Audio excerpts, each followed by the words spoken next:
Welcome back to another episode of the What Do We Do podcast. And on today's show, I'm joined by Marty Sheedy. Marty is known around the world as Scissor Man because Marty was born with dislocated hips and walks like a pair of scissors. He's in studio today to share his amazing story with all of us. It's going to be a great show, so let's go.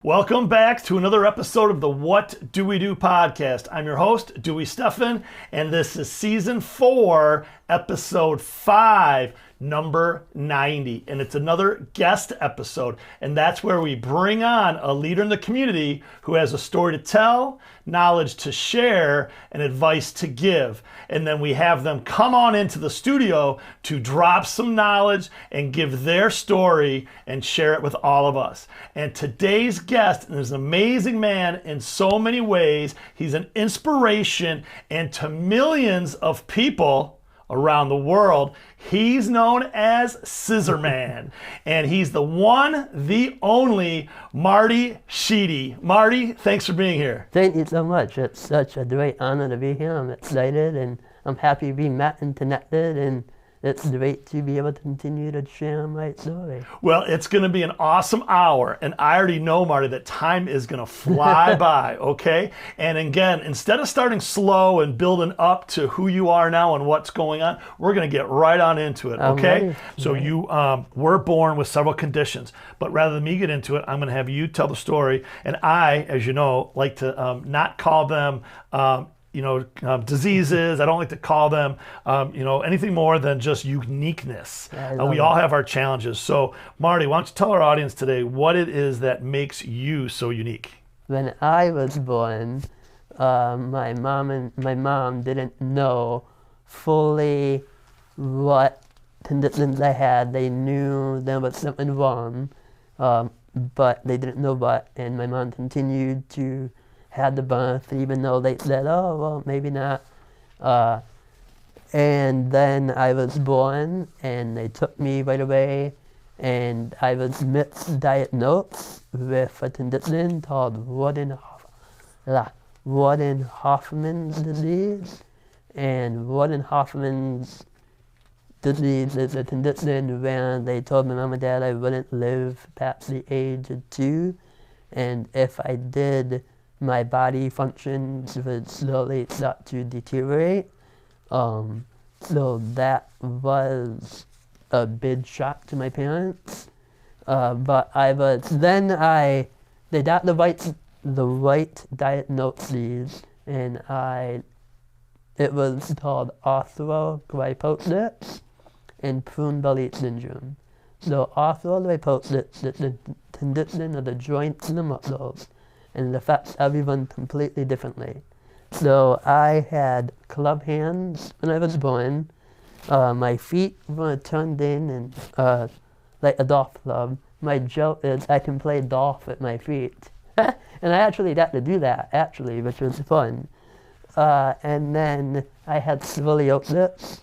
So they put a metal rod straight in my back. And then at birth, my hips are dislocated at the socket. So if I tried to walk like straight-legged, it's really hard. But then when I cross my legs and walk like a pair of scissors, I can walk and run, and I don't walk like a penguin. So that's the arthrogryposis, and it affects, they say online, 1 in every about 100,000 live births. It affects everyone completely differently. And I was lucky to find hospitals to help me with those treatments, which is the Shriners Hospital. All of the hospitals in the Detroit area told my mom and dad I wouldn't be able to walk. They wanted to amputate my legs. And we have fantastic hospitals here. So it was 1986, the time was different, technology was different, And at the time, the Shriners hospitals were like, hey, we can do this, we can do that, we did you hope, you keep walking that way, and we're not going to try to fix it, because if we did, I might not have the mobility, the surgery would be hard, and I know my life was meant to walk like a pair of scissors. So then that's the arthrolyposis. And then Prune Belly Syndrome, that's a whole nother very rare and could be degenerative condition, where it's a lack of stomach muscles in the stomach. So I had like a tummy tuck type surgery, so all the women are like, oh, I want one. And that was to help keep my organs in check.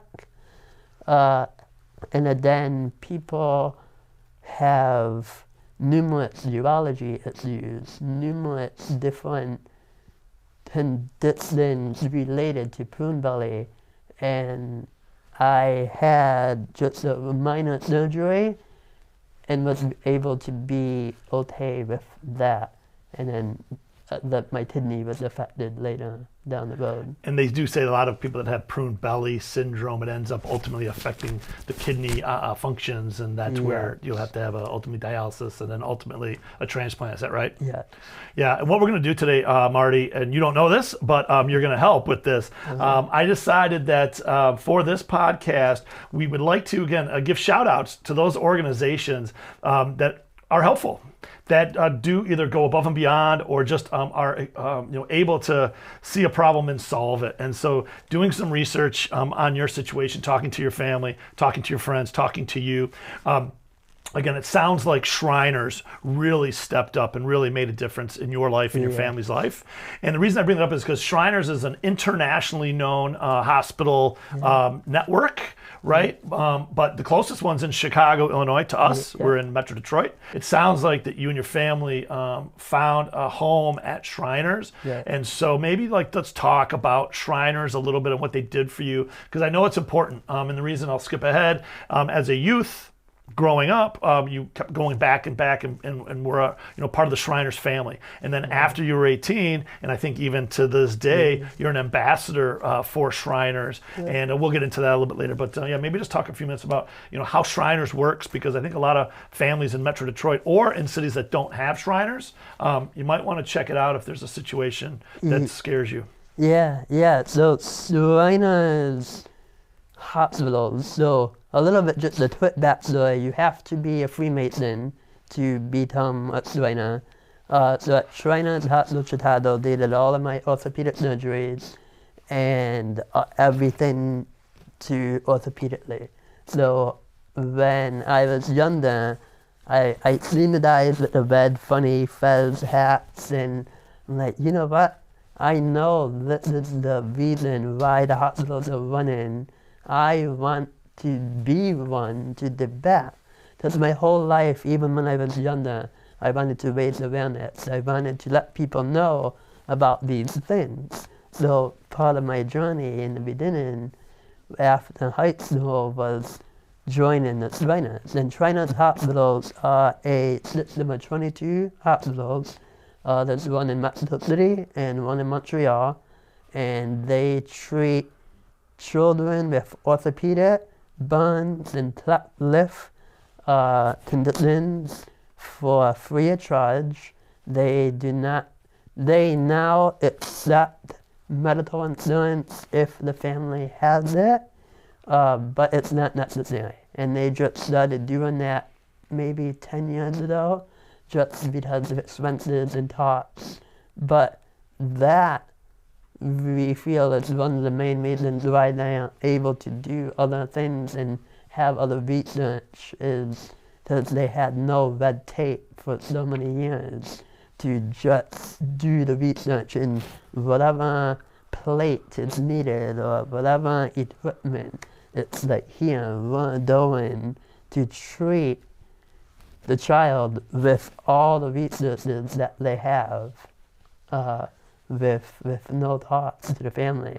And local shrine temples can try, if they reach out, they will drive or provide transportation to the hospital, either via plane, via train, or actually have guys get up at 4 in the morning, 3 in the morning, drive a van to and from the hospitals with these patients. So it's a really dedicated, powerful, not just group of hospitals, but an organization. And it's not just me, and many trainer patients actually look forward to going to appointments because it's a whole different experience instead of just going to a regular hospital. That's awesome. And so for any families out there that may have a unique situation with their child that you just, you're at a loss, or you're at a dead end per se, reach out to Shriners, do some research, see if that's an option for you. Yeah. And for those of you out there that are so generous, and again, on this podcast at the end, we always say be radically generous. So for those that are listening today, please check out Shriners. And if it's appropriate for you and your family, make a donation, see what you can do to help, whether it is a monetary donation or being a driver, or again seeing what you can do, because as we say, and we'll say it throughout the show, teamwork makes the dream work, and that is that together everyone achieves more, as well as it takes a village, right? I just love these cliches. So that's great. So the Shriners was there for you, and now you serve them, and they probably help you as well in a different way as a partner. But before we get into that, let's not skip ahead. I had the pleasure of meeting you maybe 6 months ago, and we became fast friends, at least on my side. Yeah, I don't know about you, but my side, okay? But with that, I talked to a couple of your other friends, and they use words to describe you such as dedicated, joyful, lively, tenacious, graceful, and grateful. Those are all words to describe you, my friend, from your other friends. And we have a new segment, Marty, this season called High-Low. And so I want to start today's podcast with you playing High-Low. And that is knowing these words that have been said and sharing with our audience. We would all like to know the high point of your life and the low point of your life to this point. All right. Well, that would be an interesting one.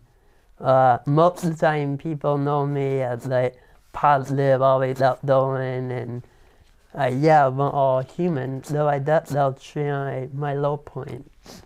And there's not many, honestly, but we'll talk about this more, but I had a kidney transplant 7 years ago, and me and a friend were completely matched up, which is rare, and we were ready to go to have the transplant, and they had our blood drawn again to make sure everything was good, and somehow my body turned into a mutant, and my antibodies changed, and me and my friend were no longer a match. So mentally, it was already rough having to go through dialysis, and my life was always very active and moving before that. So that slowdown put a mental block and hardship on me. But then I was ready, set and prepared, and then we were not a match anymore. So that really hit me hard because I was ready to go, ready to roar, and it really emotionally hit me. But then in my true nature, I turned it around and realized that's just part of my journey, and we weren't able to actually help more people in the end, but that's for later. And that's one more low point was when I had my spine surgery. I had scoliosis, so they put a metal rod in my back to straighten that out. And that recovery, I had a ventilator and things went a little haywire, and recovery was a little rougher than expected. So that's that, and then lots of important people in my life, like grandparents and things. But other than that, I don't have many low points, but those in my life were Well, Marty, for our Move on. watchers out there in YouTube land and our listeners out there in Podcast Nation that don't know your story, you have several conditions that you were born with. You've had dozens of surgeries in your life. And again, we'll get into the nickname Scissor Man and all that goes with that, okay? But again, to have those be your low points of a kidney transplant that kind of is planned, and then again, as you said, took a turn. And for those out there that don't understand kidney transplant and the necessity, if you don't have that, you'll die. Yeah. So you needed a kidney transplant, or at some point you were going to die. Right. Yeah. Fair? Yeah. And so then to not have it be all set when it was all set, I can imagine not just the anxiety, but the maybe the hopelessness and the challenges and and all that goes with that. So we'll maybe get more into that as well. And then the spine surgery and the scoliosis. How long ago was that? I was in seventh grade, so late 13, 14. Okay, so you were a teenager. I was a teenager, so a much different life than. And then the kidney transplant was around 7 years ago? It was 7 years ago. Okay, Yeah, it was well- June 2nd. It was the anniversary for it. And the good news is you've had it. I know that. So yeah. we'll get into that and share that amazing story and how that chain of events. There's always lemon turns into lemonade, Absolutely. right? Okay, so let's switch gears, my friend. All right. And again, some may say you don't have any high points. Some may say that every day is a struggle and that you should, be the most, negative, blaming person on the planet. And I know that that's not you at all. But let's go and give a little bit of motivation to our audience today, and let's tell them about some of the high points or the high point to your life at this point. There's a lot and many, but I've always wanted to be able to give back, so I created a nonprofit organization, and we'll talk about that more.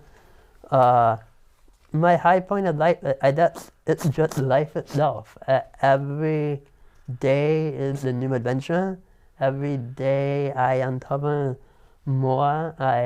I've always known my purpose. I know why I was born in its body, and it's a weird statement, but it is. And also, some of the high points I created the company, learning to walk, twice related. There's just been numerous high points that I can't really pick just one because they all connect in a different way. And just life, that itself is I'm being with you. alive. I'm with you. Life is like an ongoing high point. Yeah. Right? Being able to just breathe and share with this amazing world we're in. Fair? Yeah. Yeah, I think that's So great. that would be, and my accomplishments of physical accomplishments and my health, and those are my high points of my life. Well, to, again, all the listeners out there and all the viewers out there, Marty has founded a foundation. We'll talk about that. He's also the executive director of it currently. You have another product that you're out with as well, a more organic and health healing product and company. We'll talk about that as well. But then again, as you said, with all of the adversity that you were born with, and that you had to deal with, again, your whole life, really. Right. Just again, to have a positive attitude is amazing, because so many people that are healthy and are happy are curmudgeons. They're all just negative nillies, and they should be the ones that should be happy. Right. But there you have these attitudes. So again, you are an inspiration to so many, and telling everyone to turn that frown upside down. Let's talk about the early days of Marty Sheedy, growing up. We're going to go fast just because there's so much to get through. Yeah. But it really, just as a testament to you, you went to public schools. Yep. You weren't homeschooled. You weren't in a special enclosed classroom, kept away from the student body population. In fact, I know that in 8th grade you ran for student body president. I heard that story. That's awesome. So again, just let's talk about, just growing up with, the conditions you had, and, how your classmates treated you, how the parents, how the teachers, how the school district of Dearborn, Michigan, looked after you, and kind of just let's go from there. Yeah, I had a fantastic childhood school experience, and a lot of people with disabilities have many different stories, but I was never picked on, I was never made fun of, I never had any of that trouble. But looking back, I feel one of the reasons why that was I was always outgoing. I always told people up front, hey, I walk like this because I had a condition, or I walk like this, I walk funny. And it was like curiosity killing the cat. So I would meet someone and briefly explain, hey, this is the way I'm a little physically different. And then it was like the curiosity killing the cat. So I feel that was a huge part of that experience of not being made fun of. And then I went to prom. I was the manager of the high school basketball team, the hockey team, and the baseball team my senior year, and just lived life fully and with no real problems. But Did you end up graduating from high school? Yeah, graduated from S4E5 High School in 2005, and attended a year or two at Henry Ford Community College, but then kind of found my purpose. And that was when the Shriner started happening, and I traveled around the country, and it was like, okay, if I want to go back to school down the road, I can, but there were opportunities present that I didn't want to pass up because of school. Yeah, absolutely. And you are a lifelong learner, so you are always learning, as I know you're always now teaching and sharing. But that's awesome. And so I guess, again, you said in high school you did participate in the basketball team, the baseball team as team manager, and so you were very involved in high school. Right. And then after graduation, then what happened? I heard you got kicked out of your mom and dad's house. Yeah. No, I'm just teasing. But so Right. what happened after high school? No, I had really great friends in high school, and then we continued to be friends after high school. And my friend moved out of his parents' house, and I'm like, hey, Mom, my friend asked me to move in with him, and then it happened. And being a person with a disability, it's always different, because you never know. Like, I understand my parents hesitation at first, because they dedicated everything to make them healthy and alive and things. So I always understood if it felt maybe overprotective, or, oh, maybe watch out, and never was like, oh, just let me, because I understood that. So they let me do it, and then after that, it was game over. Right. Parties at Marty's. Yeah, right? Party Marty. Party at Marty. That's awesome.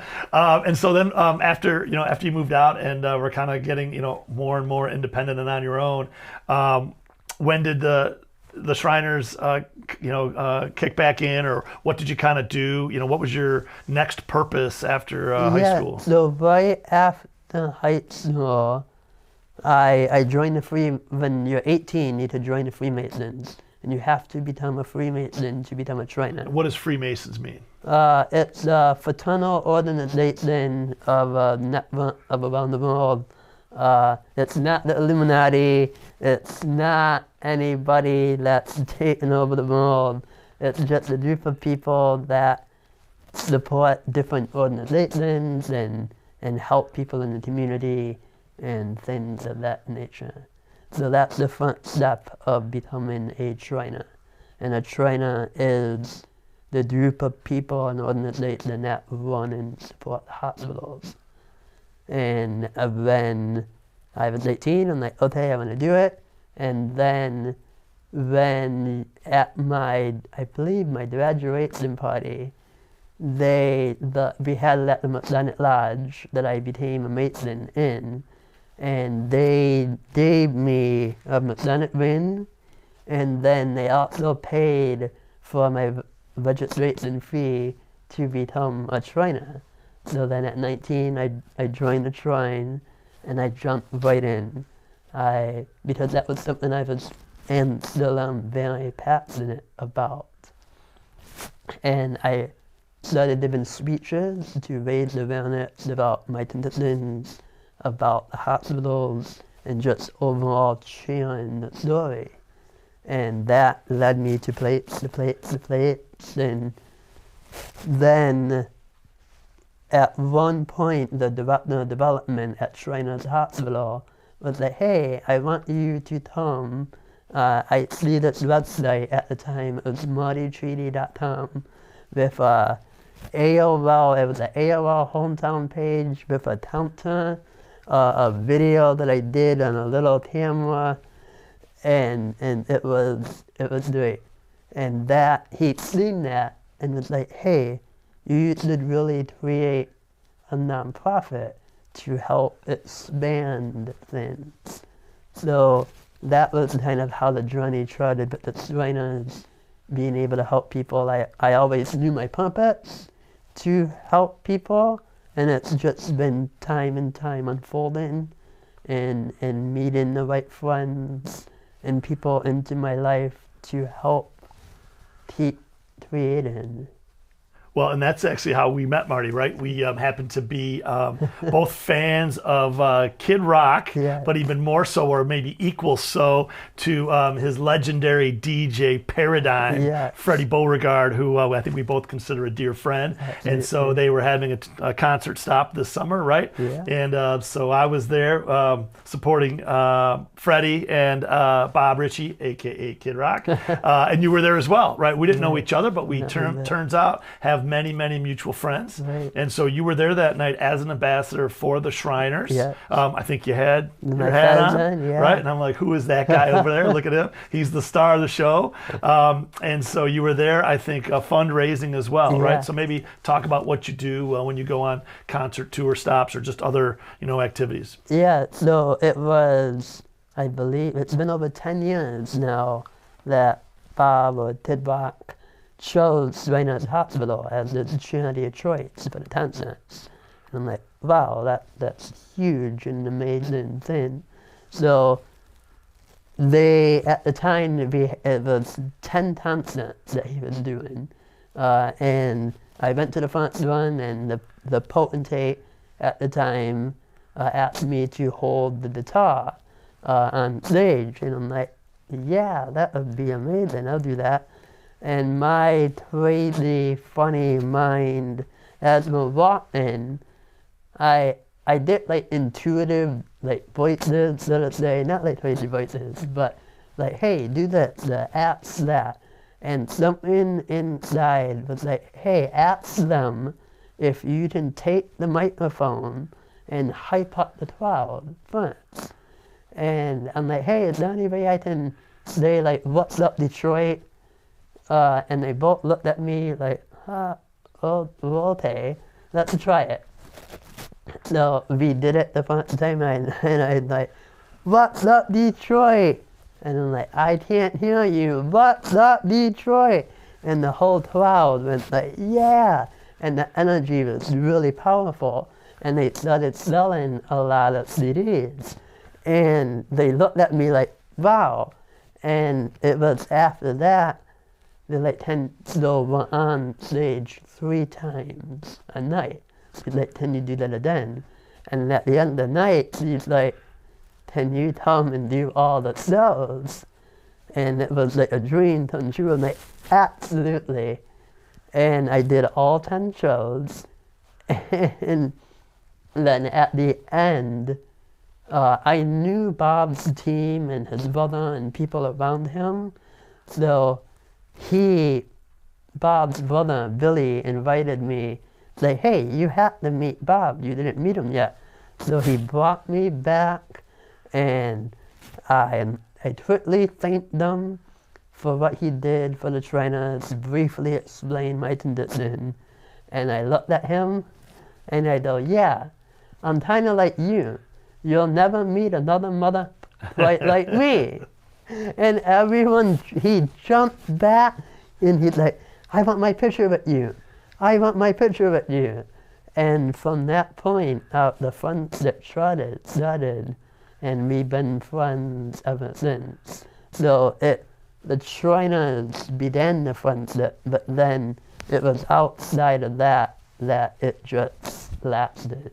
And I heard through the grapevine that those efforts, plus other efforts, I guess we can cut to the chase, you've helped raise over $500,000 for Shriners and for other organizations with your ambassadorships. Is that right? Yeah, it's been a lot of money. I mean, that's awesome, right? It's been a blessing. Heck yeah.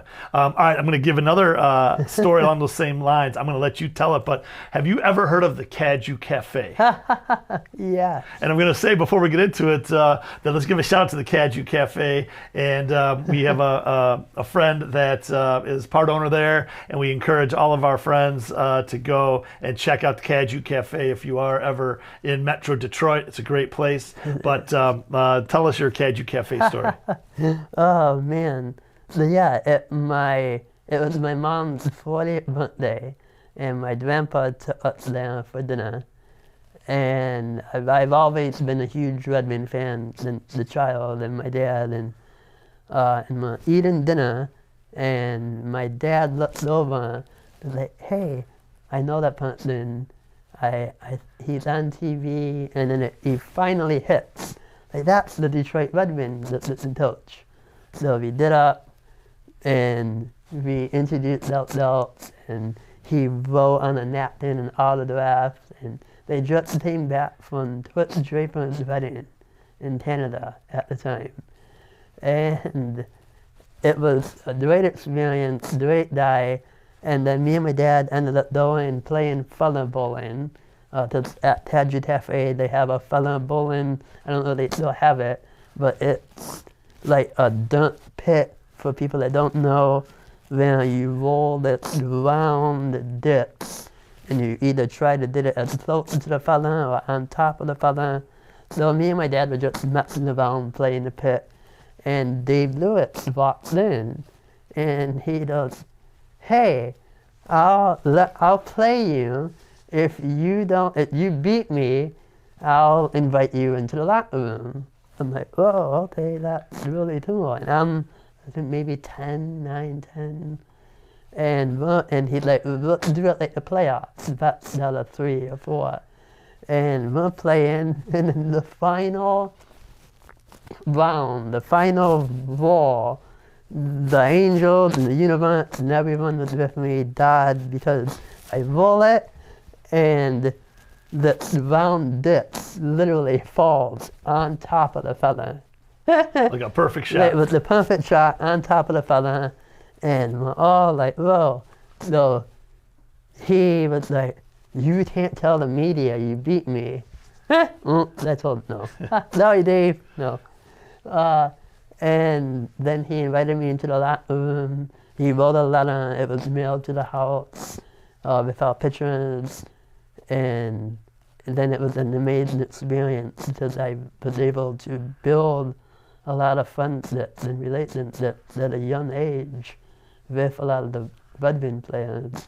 And that was a huge motivation and inspiration to me too, just seeing their drive and determination and what they do to get to a level like that, and the constant working out and exercise, and it was a great time of my life. And I think that was probably back in the late 1990s, and that's Yeah. when the Red Wings were winning Stanley Cups like nobody's business, and the grind line, and we're both friends with Darren McCarty, D-Mac, right? Let's give a D-Mac. shout out to D-Mac. And just, again, many other guys on the team. So if you want to go ahead and give them all a shout out, some of those guys that were near to you and dear to you back then, but certainly like are still Steve Eisenman and Stevie Y, for sure. Shanahan, Martin LaPointe, Dave Lewis, the huge Joey Tolcher, a lot of, and what's kind of cool in full circle is I knew Dan Matati and Joey Tolcher as a kid,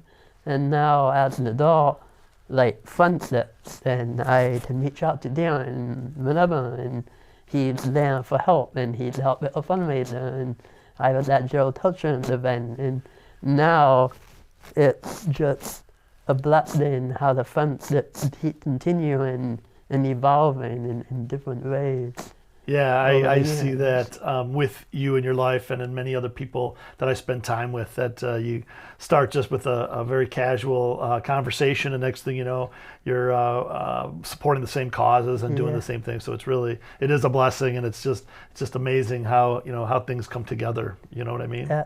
Okay, so we're gonna stay on the pro Yeah. sports side. So let's talk about. Have you recognized the number 55 with the Detroit Lions? You familiar with Yeah. with 55? What does that mean to you? Stephen Tulloch. Yeah, the Stephen Tulloch Foundation and some of the stuff that he's done. So maybe tell a story about your Detroit Lions experiences. Yeah, so Stephen Tulloch was a huge supporter of my foundation, and he was able to do 55 tickets to the foundation that we gave to people with arthrolyposis and Prune Belly that live in the Michigan and Ohio area. I was able to be a part of his charity celebrity softball game as the coach for a few years. I think it was 2 years in a row, and that was fun. And he's just a huge supporter of the community, and being able to partner with him in the beginning of Project Liquidate was a huge, great success. And from Stephen Tulloch, you also met Sam Martin, Yeah. and have done some things with Sam, and his foundation has supported you and your causes as well in the past, I think. And Yep.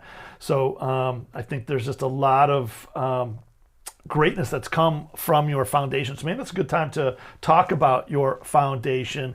ProjectScissorGate.org Yeah. is the URL. So again, Project Scissor Gate, and Gate is spelled G-A-I-T, ProjectScissorGate.org. And fast fact, Marty, and I'll say this one, I had to ask, what the heck is Gate? G-A-I-T, and I guess, and correct me if I'm wrong, but that just refers to how people walk, Yeah. right? So again, we can kind of get back to basics, and you are the OG, original scissor man, and that's because of the way you walk, right? Yeah. And you stood up a little bit ago and showed us that your legs in your normal walking stance are like a pair of scissors, Yeah. because your hips are Dislocated. dislocated, right? And so if I have a big step, and it's a traditional normal step, then I have a long gait. Yeah. Is that right? Yeah. And if someone has a little penguin gait, they got Yeah. penguin gait? Yeah. Is that kind of how that goes? Right. Okay, so hopefully someone learned something today. G-A-I-T is kind of just what you do when you walk. Right, Is that yeah, fair? the medical term for walking. Medical term what you want.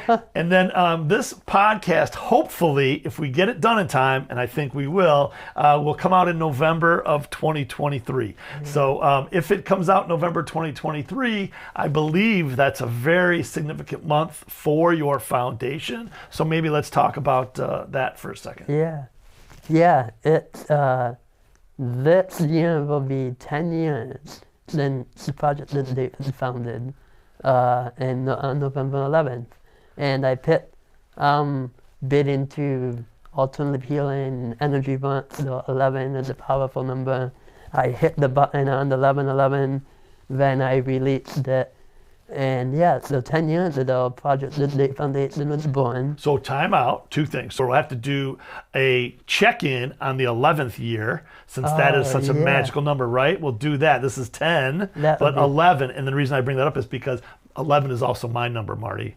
Okay, I used to say, who wants to be a perfect 10 when you can be a perfect 11? What's one better than a perfect 10? A perfect 11, right? And so I played soccer growing up and other sports, and I always wore the number 11, because I also said, if you want to be number one, might as well be number one twice, Okay. right? So anyway, so 11's near and dear to me as well. So that's great. Didn't mean to interrupt, but No, get back to it. yeah, that's awesome. See, just everything, again, it's interconnected. And fast fact, one of our other guests on, Jessica Corda, she's one of the top 10 golfers in the world, who's now, I think, having a baby, and she's off the tour currently. But Jessica Corda, her favorite number is 11. So for all those golf, Jessica Corda always has the number 11 on her golf balls. But I digress. Sorry, Marty, get back to it. No, I love it. That's great. Yeah, Project Liquidate started out as an idea. It was an idea that if my walk could help me, maybe it might be able to help someone else in the world. And that was before the idea of giving back. It was the awareness part. And then that's when I met with Bob Tatner in Chicago, trainer. And he's like, hey, no, let's do this. And then it just slowly evolved. I tried to do it on my own little day, and it failed and took 6 months and got it back. And it was a process. And that's one thing, just never give up. If you want to start something, keep trying and trying and trying. And if it's truly meant to be, it will work out. Because I've seen it in my life over and over again. And I was able to meet a friend. Her name is Marianne, and she is now the program manager. And she's like, hey, we can do this and do it in a month and a half. And I'm like, wait, what? Like, I've been trying for this for a long time. And so it was created, and Project Scissor Foundation is now in 10 years. We've been able to do a lot we've been able to do a lot as a smaller organization because it's harder to create awareness and fundraising opportunities for, if it's not puppies, homeless people, and other well-known diseases or conditions. So I always knew it was going to be the uphill battle, but then one step at a time, and it just keeps rolling. So one of the major accomplishments we've been able to do is 3 years in a row, we've been able to pay the registration fees for over like 200 people with arthrolyposis. So there's the annual medical conference. It's a medical community conference. So they have doctors and things, but also a lot of support things. And then at night is when everyone really supports each other through words or encouragement. So we paid for the registration fees for that, and those donations were able to come 2 years in a row from the Tidbot Foundation. And then Jimmy John, I was able to meet Jimmy John from Tidbot, and he donated $10,000. And that was used all to pay for the fees. After I had my kidney transplant, I realized, okay, this is another soul lesson that my body has to go through to learn, an experience for me to help more people, to be more empathetic of the experiences that they have to deal with dialysis or the waiting for a transplant. So I met a friend in Colorado who had Prune Belly Syndrome, and at the time he was fine, didn't need a transplant. His name is Joe. And then within a year and a half, his kidney started to decline. Because with Prune Belly, things are unpredictable. In your teenage years, things, when you go through puberty, there's a lot of changes in the urinary system, so it's hard on the kidney. He had a transplant already at 2 or 3, so the kidney only lasts a certain amount of time. And so the foundation created an awareness campaign and fundraising campaign to help the family with expenses. But then through the awareness campaign, it spread enough that the local news of the Denver, Colorado picked up the story, interviewed Joe and the family, and then put me on as well. Because of that, there were 50 people that went and got tested to be a match. There were 6 or 7 potential matches, and then those people still wanted to donate kidneys and wanted to help, so they still went ahead and gave. So that's in a non-monetary way, for the foundation has been the most inside impactful. But then the monetary things of helping people with expenses and a wheelchair And you even, just for newborns and their families that have it, you'll give little care packages. Is that right? Yeah, and we haven't been able to do that in a while. So that the COVID things have been hard with fundraising, but I'm planning starting in November, and then when you're born with prune belly arthrolyposis, there's a lot of time in the hospital when you're born. So my thought was to care package either a $25 or $50 gift card, and then small toiletry items or things that my mom and dad wished that they, in a pinch, had, like, at that time, that they wouldn't have to go downstairs or go to CVS, or just those small little things make a big impact. And talking with you and Marianne, who again is project manager for the foundation, you both shared that the foundation kind of came about, and you mentioned it a little bit earlier, because you wanted to help those families that didn't know what they were in for, right? You kind of went through the journey because now you're an adult, and so you want to show those families that have the young children that also have these conditions what's ahead of them. So you just want to help prepare and let them know to be okay, or that they again aren't just gonna survive, but they could thrive, right? Which is very important. And so, talking to you and talking to Marianne, I just want to give a shout out to all those out there listening. Again, check out projectscissorgate.org. And because of COVID, you used to have a gala, right? Annual event. An annual event, and that's kind of been put on hold. And there has been some fundraising, challenges through COVID and money.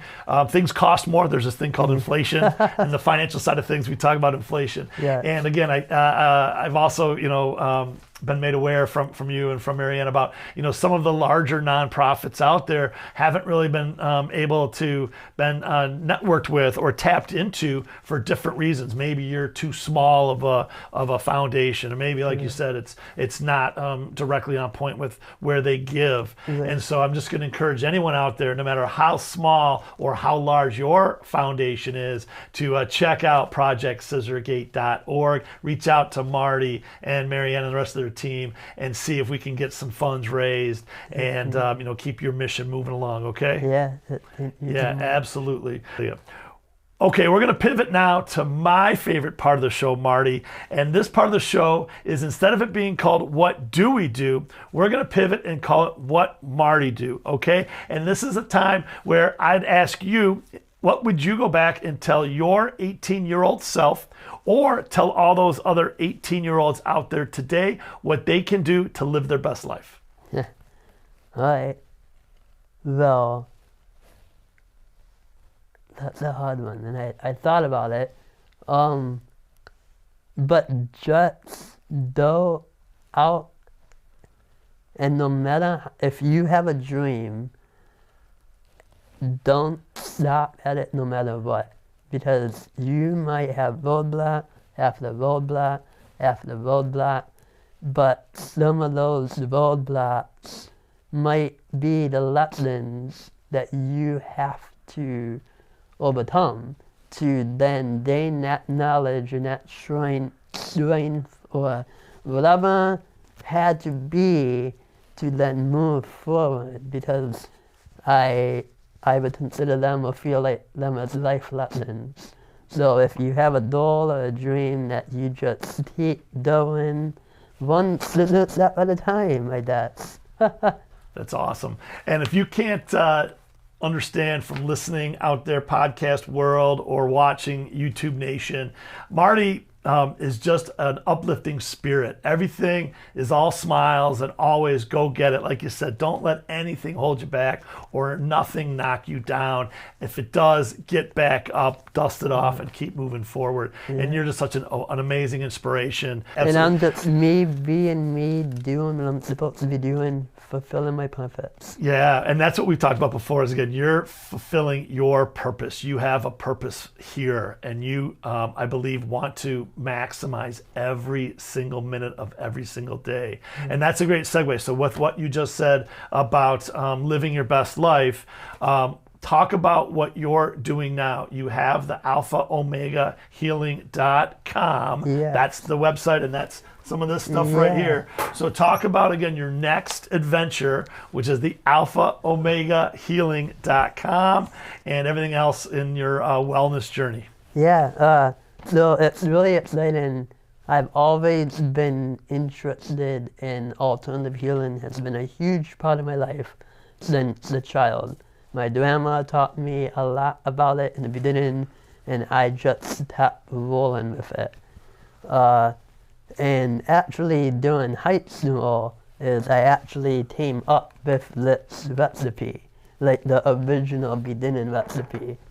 And I put it away, and during COVID, we're all in our homes, cleaning, reorganizing, and I found that. I found the original recipe. With new knowledge and research, I spruced it up a little bit. Then I'm like, okay, I'm gonna try this and see what happens. Because intuitively, it felt right now. And so then I made 25 samples. I posted on Facebook, non-family and friends who would like to try this. I had 80% positive comments. And with that, I'm like, okay, I'm going to keep rolling. I'm gonna keep moving forward. And that's how the sale was created. I met a friend, her name is Doris, from Life on Purpose, and they helped me to create the company and all the small logistics that's done in LLC and small business side. And I've been rocking and rolling ever since. It's a natural pain relief salve. It has no CBD, all essential oils, and it helps the different, it's like a icy hot or Bengay, but naturally. It's like an icy hot or a Bengay, but naturally. But yeah, that's natural. fantastic. And then this was the old label, and then I'm like, okay, again, ever growing, ever evolving, and this, it felt too much like it had CBD or too much attachment to CBD, and I wanted to change up the energy of it, and now this is the new label and the new salve, and I feel it's much... Is it a little different formula? Yeah. Okay. Because I was still learning a little bit. The old formula didn't have aloe and beeswax, but now the new formula does, and it makes it a little more smoother, and the consistency is much better than it has before. And then besides this product, there's some other parts to your journey: pranic healing, energy healing, and I think you started as a patient, and then you became a student of it, went to class to learn more about it. And if I'm right now, that you're a teacher of it, right? No teaching. But no teaching yet? No. Okay, all right.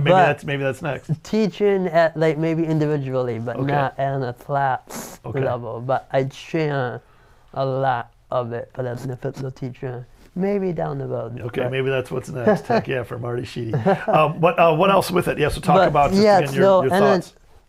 So energy, planet healing, we have an energy field around us, and our health is kind of connected to our energy field and different energy centers. I really won't get much into it, but planet healing is basically about removing the disease energy from the body or different organs or the energy field, and then adding positive energy in, and we're able to feel people's energy field to detect where a depletion or congestion may be. So we cleanse the energy field and then add it in. So with extra special with the self, so there's no CBD, but in the end, I add energy into the cells to enhance the properties of the essential oils.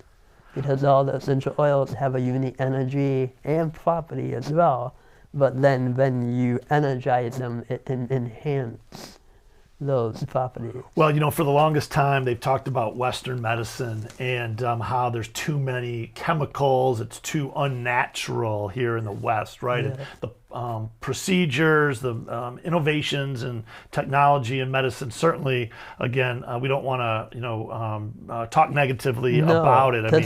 They saved my life. Saved your life, right? But I've talked before on the show, my mom has a PhD in microbiology and come from a household of homeopathic healing and less is more, and let your body heal itself, and use the earth and all those around us rather than pills and manufactured drugs, to start with, right? And so I think it's really come to the forefront since COVID, and I think it's just a way of wellness, that it is more of a spiritual wellness, a organic wellness, if you want to call it that, right? Yeah, so, and it combines. Like, that's what I love about pranic healing is it's more scientific based and not as hippy-dippy, so to say, as some other energy modalities that are out there. There's like engineers and doctors who are the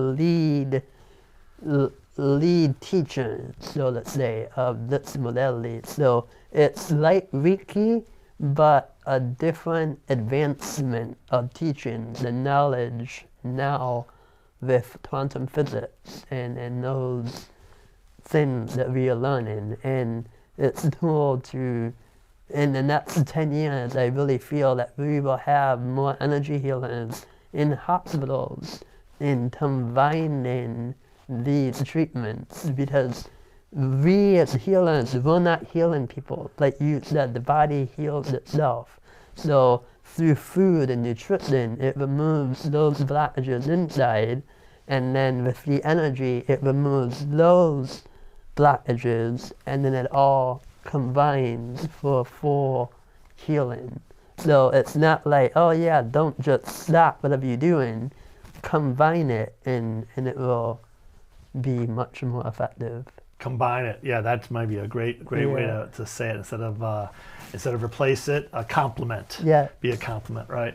Well, I think that's a great place. We're going to have to wrap it up, Marty. I can't believe it's been an hour already. I'm going to suggest to everyone out there listening and everyone viewing, again, go to projectscissorgate.org. Also go to alphaomegahealing.com to learn more. And please search the World Wide Web and just type in Marty Sheedy, Scissor Man, Marty Sheedy, Michigan, just whatever. There's been several documentaries done on your life. It's amazing. You're a true inspiration. I'm going to wrap up today's show, Marty, by giving a quote by one of your biggest ambassadors.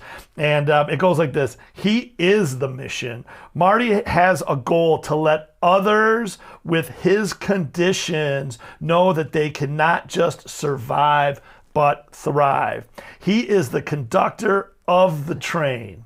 You better get on board or you're going to get run over. How amazing is that? And that comes from your project manager, Marianne. What a strong statement. Marty, before we get out of here, and again, we might have to do a second episode because there's so much more to get into, but for today, anything else that you want to share with our audience and tell the people before we head out? I just want to thank you and thank everyone for listening. And if you want to learn more information about the conditions or different organizations I'm connected to you, just please let me know, and always live your best life. Live your best life, absolutely. For everyone out there listening, give us a subscribe. Please follow the podcast, leave a comment, share it with your friends and family. As we always say, together, everyone achieves more. And to wrap up the show, as I always say, live your best life, be radically generous, a great big booyah to ya. And Marty Sheedy, it's been a pleasure. Thanks for being here, my man. Can I get a blow up? Booyah. Booyah. Another episode in the books, but we're just getting started. The opinions expressed in this program are for general information purposes only and are not intended to provide specific advice or recommendations for any individual or any specific security. It's only intended to provide education about the financial industry. To determine which investments may be appropriate for you, consult your financial advisor prior to investing. Any past performance discussed during this program is no guarantee of future results. Any indices referenced for comparison are unmanaged and cannot be invested into directly. As always, please remember investing involves risks and possible loss of principal capital. Please seek advice from a licensed professional.